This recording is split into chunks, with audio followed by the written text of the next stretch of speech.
Yeah. His resignation letter is absolutely devastating because he is pinning everything that has happened with Brexit on her, including the agreement to negotiate first the £39 billion divorce payment, the rights of European citizens in Britain, and the issue of Northern Ireland and Republic Island, that 310-mile border. He's pinned all that on her. He says it's an illusion we'll be taking back control of Lord's parliamentary sovereignty. This is devastating stuff. This is a man also, remember, as Brexit Secretary, a job created for him that we've never had one before. If she wants to stop the crisis and stop more resignations, I think she would have to make Michael Gove the Brexit Secretary. He said how much he backs this plan. Well, let's see if he does. Yeah. I wonder whether David Davis got rather stung over the weekend by the fact that people were saying, I thought all you Brexiteers were going to put principles first.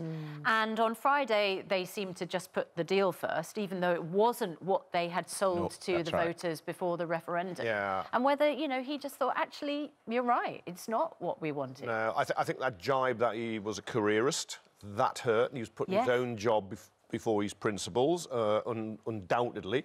So, because Nigel Farage, you know, made that point.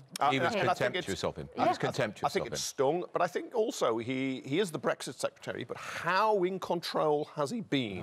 How much it has been the Chancellor of the Exchequer, Philip Hammond, how much has been Theresa May, and how much Ollie Robbins, who's a civil servant, who seems to be the chief negotiator rather than the Brexit Secretary himself. So he's been repeatedly humiliated, and I think she's just pushed him too far. It's the most effective thing he's done, isn't it? The strongest move that he's made. There's another factor for the Brexiteers. They are worried by, if there is a challenge and if she's brought down, it could trigger a general election. We then get possibly a Jeremy Corbyn government, the worst of all worlds, and what happens to Brexit then? A lot of people would like a Jeremy Corbyn. A lot of people would too. Yeah, but Jacob Rees-Mogg doesn't want No, he certainly doesn't. But they're caught. She's played this, look, back me or get Corbyn, so often it begins to wear a bit thin. And let's not forget that her three Tory predecessors as Prime Minister, Margaret Thatcher, John Major, David Cameron, were all destroyed by Europe. It looks like it's destroying Theresa May too. Do you remember when David Cameron called the referendum to put this Europe problem to bed? To bed for good. Once and Stop for all. banging on about Europe, he said. Well, they now talk about nothing else. I mean, it's a good job that we're doing well in the football, because I think it has distracted people. Otherwise, I think people would be turning... I don't mean the people in the Cabinet. They're very, very absorbed with it, but the rest of the country is distracted, I think. But, Kate, the joke was that no Cabinet minister would resign because they'd have to play second fiddle to Gareth Southgate and those fine English football players.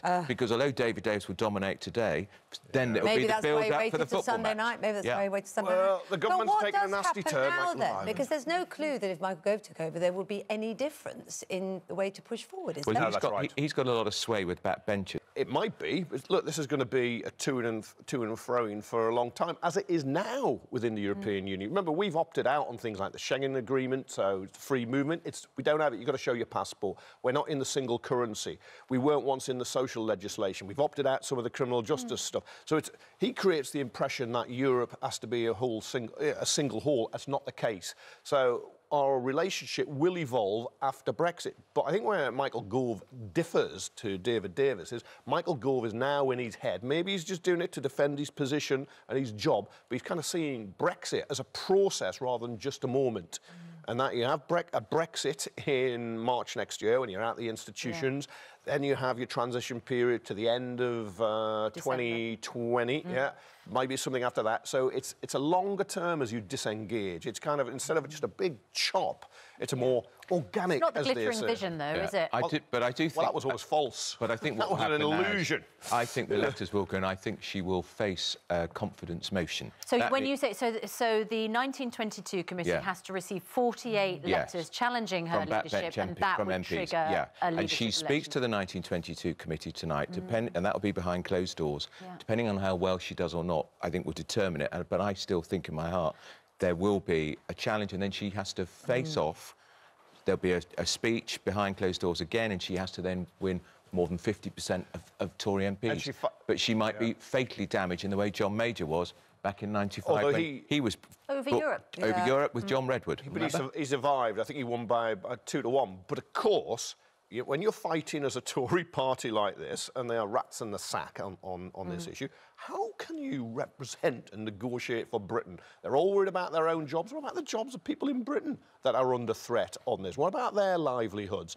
You can't negotiate when you're killing each other and having a civil war. What does it also say to Monsieur Barnier, the chief EU negotiator in France? He's now got a prime minister to negotiate with who's considerably weaker.